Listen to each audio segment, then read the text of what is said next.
Si nous voulons acquérir le salut, nous aurons besoin de fixer nos regards sur la croix de Jésus-Christ. Et cela, du début à la fin.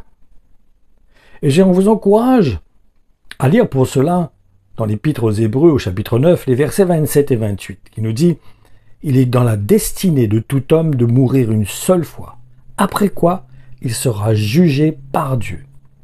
De même, le Christ ne s'est offert qu'une seule fois en sacrifice pour effacer les péchés de beaucoup d'hommes. » Il ne dit pas tous les hommes, il dit beaucoup d'hommes. Il reviendra, mais sa seconde venue n'aura plus rien à faire avec le péché. Il apparaîtra comme le Sauveur glorieux à tous ceux qui l'attendent continuellement pour leur porter le salut complet et définitif. Je ne sais pas pour vous, mais en ce qui me concerne, la dernière partie de cette parole m'interpelle énormément. Et personnellement, je trouve qu'il est important de bien comprendre ce que l'auteur de cet épître a voulu nous communiquer. Du reste, ces paroles nous permettent de mieux saisir pourquoi les premiers chrétiens attendaient avec impatience le retour de Jésus-Christ. En effet, au travers de ces paroles, nous voyons que lorsque Jésus-Christ reviendra la première fois, ce ne sera pas pour juger le péché. Et c'est vraiment essentiel de comprendre ce qu'il veut dire exactement par ces paroles. Car lorsque nous lisons l'Évangile, nous voyons qu'il n'y a plus de condamnation pour ceux qui sont en Jésus-Christ. Comme la branche qui a été greffée au tronc, qui n'est pas sèche, et qui porte des fruits qui sont selon la nature du tronc. Et pour être sincère, j'aimerais vraiment pouvoir dire que les paroles que nous avons lues signifient que Jésus-Christ viendra chercher tous ceux qui se disent être des chrétiens. Déjà, premièrement pour moi-même. Mais ce n'est malheureusement pas ce que nous enseigne l'Évangile. C'est en effet ce que nous constatons lorsque nous regardons l'exemple de l'invitation des noces, celle qui concerne le fils du roi, où un des invités n'a pas trouvé nécessaire de s'habiller décemment pour venir à ses noces, alors que c'était le roi lui-même qui l'avait invité. Et nous pouvons constater que le roi n'a pas du tout apprécié l'attitude de cette personne, étant donné qu'il l'a jeté dehors. Et c'est bon de lire justement dans l'évangile de Matthieu au chapitre 22 et dans les versets 11 à 14 ce que Jésus-Christ a exprimé à ce sujet. Il nous dit « Le roi entre pour examiner l'assistance. Il aperçoit là un homme qui n'a pas d'habit de noces. Il lui dit « Mon ami, lui demande-t-il, comment as-tu pu entrer ici sans être habillé comme il convient pour un mariage ?» L'autre ne trouve rien à répondre. Alors le roi dit aux gens de service « Prenez-le et jetez-le pieds et poings liés dans les ténèbres dehors, où il y a des lamentations et d'amers regrets, car beaucoup sont invités, mais ceux qui sont admis sont peu nombreux. » Cela ne vous fait pas penser à la parabole sur les 5 vierges sages et les 5 vierges folles? C'est un peu dans le même style, dans le même esprit. Donc, pour être enlevé, nous voyons qu'il faut être un minimum vêtu. Et cela signifie que nous aurons à nous revêtir de Jésus-Christ, en portant les mêmes habits que lui, comme le vêtement pourpre, par exemple, dont il a été revêtu avant qu'on l'emmène sur la croix pour y être cloué. Mais rassurez-vous, Dieu n'exige pas que nous ayons tous les vêtements qu'il a portés. Mais par contre, il ne faut surtout pas qu'il nous trouve nus. C'est en effet l'avertissement qui nous a été communiqué par l'apôtre Paul dans la 2e lettre qu'il a adressée aux Corinthiens, au chapitre 5 et dans le verset 3, où il nous dit « Si du moins nous sommes trouvés vêtus et non pas nus ». Ne croyons pas non plus que nous avons revêtu tous les vêtements, alors que peut-être, aux yeux de Dieu, il nous voit nus. Pour cela que nous avons besoin de rester humbles dans notre cœur. Parce que nous pouvons constater que c'est bien ce genre d'avertissement qui nous a été transmis par l'apôtre Jean, qui se trouve dans le livre de l'Apocalypse, au chapitre 3 et dans le verset 17, où il nous dit « Tu prétends, je suis riche, j'ai fait des affaires, j'ai amassé des trésors, je suis arrivé, j'ai tout ce qu'il me faut. » Mais tu ne te rends même pas compte à quel point tu es misérable et pitoyable. Et il y a quelqu'un qui est pauvre, aveugle et nu, c'est bien toi.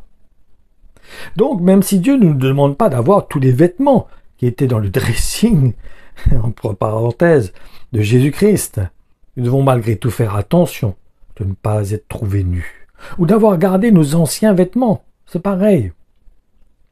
Et cela va nous demander de nous identifier totalement à sa parole, comme de passer par le baptême, par exemple, mais pas seulement, car c'est un renoncement total à la vie que nous menions avant. Donc cela va exiger de notre part d'emprunter le même chemin que celui qui a été pris par Jésus-Christ. C'est pour ça que le Seigneur nous dit que celui qui veut être mon disciple, qu'il renonce à lui-même, qu'il porte sa croix, qu'il me suive, qu'il prenne le même chemin que moi. Par contre, cela n'est possible que si nous plaçons notre confiance en Jésus-Christ, c'est d'une manière totale, entière. C'est du reste ce que nous explique l'apôtre Jean dans sa 3e épître au chapitre 3 et dans les versets 17 et 18 où il nous dit en effet « Dieu n'a pas envoyé son Fils dans le monde pour condamner le monde, mais pour que celui-ci soit sauvé par lui. Celui qui met sa confiance en lui n'est pas condamné, mais celui qui n'a pas foi en lui est déjà condamné, car il n'a pas mis sa confiance en la personne du Fils unique de Dieu. » Et cela va nous demander de nous identifier totalement à sa parole, comme de passer par le baptême par exemple, mais pas seulement, car c'est un renoncement total comme je vous ai dit. C'est un renoncement total à notre ancienne vie, celle que nous menions avant. Donc cela va nous exiger de notre part de devoir emprunter le même chemin que Jésus, Christ lui-même a pris. Par contre, je le répète, cela ne sera possible que si nous plaçons une confiance totale en lui. C'est en effet ce que nous explique l'apôtre Jean dans sa 3e épître, chapitre 3, et dans les versets 17 et 18, où il nous dit en effet « Dieu n'a pas envoyé son Fils dans le monde pour condamner le monde, mais pour que celui-ci soit sauvé par lui. Celui qui met sa confiance en lui n'est pas condamné, mais celui qui n'a pas foi en lui est déjà condamné, car il n'a pas mis sa confiance en la personne du Fils unique de Dieu. » J'ai relu ces versets parce que c'est important de le comprendre. Et pour être sincère, je suis choqué lorsque je vois des personnes qui se disent être des chrétiens, alors qu'ils ne considèrent même pas le fait que Jésus-Christ revienne très bientôt. Ceci afin de venir donc chercher son épouse. Et en réalité, si nous avons compris l'évangile de Jésus-Christ, nous nous attacherons à nous préparer pour le retour de notre époux. Comme les exemples des futurs mariés qui se préparent pour leurs noces. Mais il est évident que si nous voulons être animés de ce désir, nous aurons la nécessité de fixer nos regards sur Jésus, j'insiste, en tant que Christ, et même si notre vie en dépendait. Cela vient de ce que nous avons été saisis par les enseignements des apôtres, comme celui qui se trouve par exemple dans l'évangile de Jean, chapitre 3, et dans les versets 14 et 15, qui nous explique que dans le désert, Moïse a élevé le serpent d'airain sur un poteau. C'est ainsi que le Fils de l'homme doit lui aussi être élevé pour que tous ceux qui placent leur confiance en lui vivent éternellement. En effet, c'est ce que Dieu attend de la part de ceux qu'il a attirés vers lui. C'est bien ce qui est exprimé par l'apôtre Jean dans son évangile, le chapitre 12, et dans le verset 32, où il nous dit « Et moi, quand j'aurai été élevé au-dessus de la terre, j'attirerai tous les hommes à moi. » Ne nous faisons pas d'illusions. Si nous voulons être enlevés, nous aurons besoin pour cela de considérer les exhortations des apôtres, comme celle qui a été écrite dans l'épître aux Hébreux au chapitre 12 et dans le verset 2, qui nous dit « Gardons les yeux fixés sur Jésus. Dans cette course de la foi, il est notre chef de file et nous mènera au but. Parce qu'il a en vue la joie qui lui était réservée. Il a affronté la mort sur la croix, sans tenir compte de la honte attachée à un tel supplice. Il siège désormais à la droite de Dieu. » Ma conclusion, tant que nous garderons les yeux fixés sur la croix de Jésus-Christ, nous serons assurés d'avoir la vie. Donc si nous avons bien saisi ce qui a été exprimé par l'auteur aux Hébreux, ce que nous avons lu au début, nous aurons compris que lorsque Jésus-Christ reviendra la première fois, ce sera pour prendre son épouse, mais celle qui s'est préparée. Et ce sera à son second retour qu'il viendra pour juger le péché. Je ne veux pas vous faire peur, parce que moi-même, cela met une crainte dans mon cœur à considérer la volonté de Dieu, le plan de Dieu.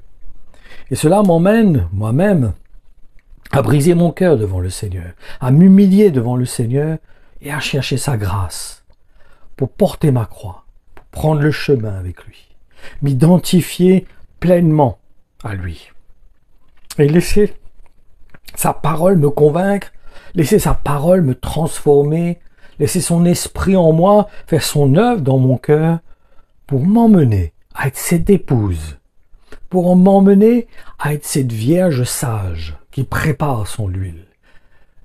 Et pour cela, la parole de Dieu dit qu'elle fait le reproche à l'autre qu'elle aurait dû aller acheter l'huile au magasin.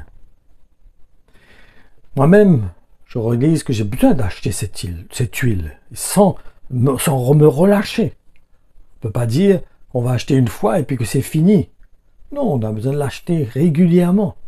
L'huile, on a besoin de l'acheter et la renouveler constamment. Parce qu'une lampe s'éteint au bout d'un moment si elle n'a point d'huile. Ça veut dire qu'elle a besoin d'être renouvelée.